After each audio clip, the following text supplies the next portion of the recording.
I want to talk to you about dogmas. And I'm going to be posting these videos for quite some time because I feel dogmas is a very important topic to discuss. Excuse me.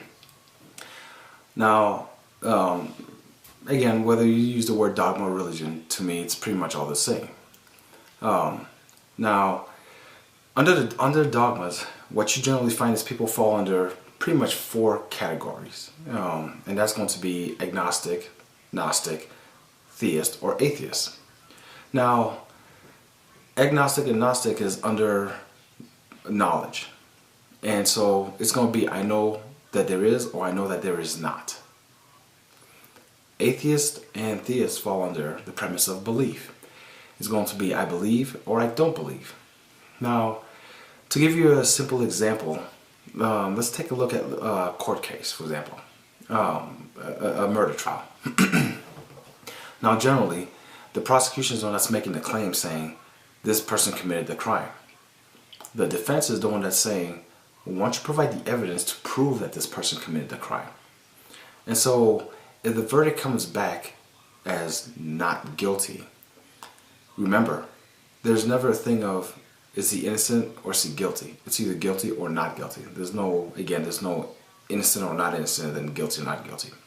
So the verdict comes back as not guilty.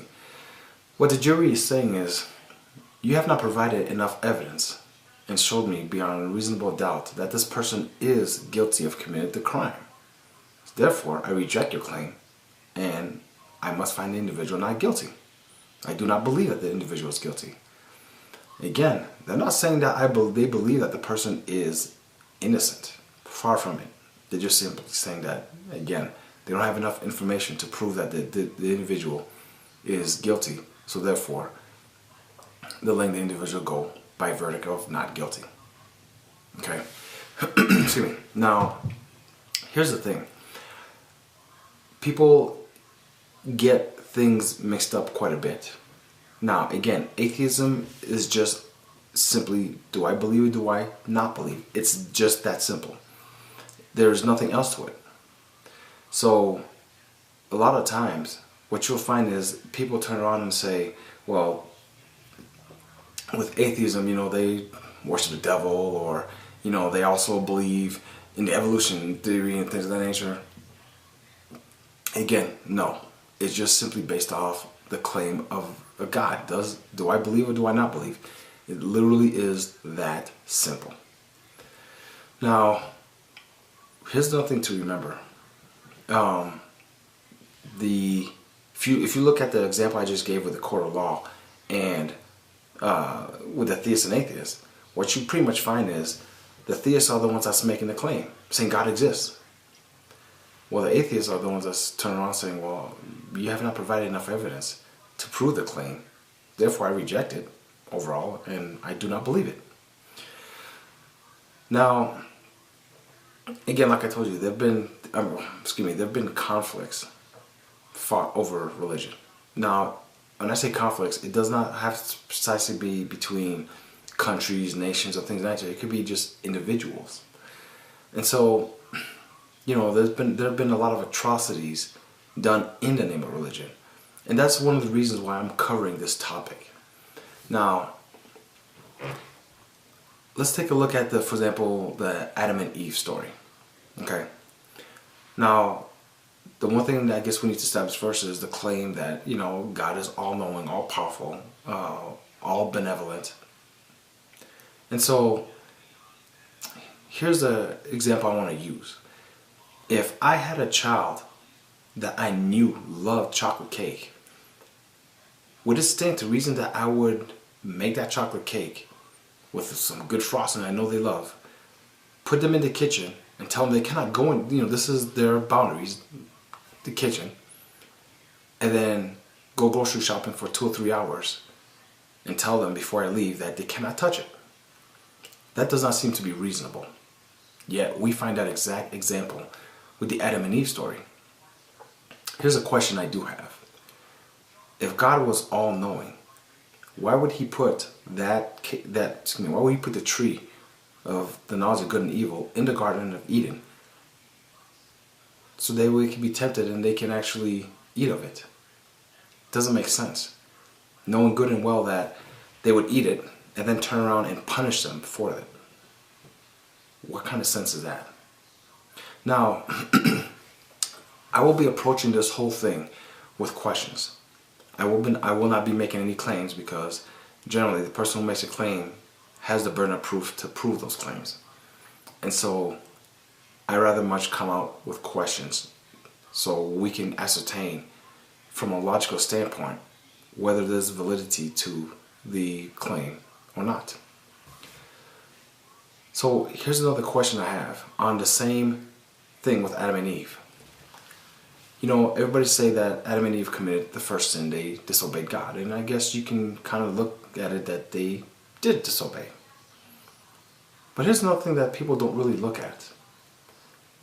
Within that whole story, they were told not to eat or else they will surely die that day. Did that happen? No, they did not die. Now, I've heard many people turn around and tell me that, well, they were talking about spiritual death. However, you can read the Bible from front to back and you will not find one thing that supports the claim of it's a spiritual death. And so therefore, the claim of them dying, again, did not happen. So it almost stands to reason that, well, God is the first one that committed sin by lying to them in the first place.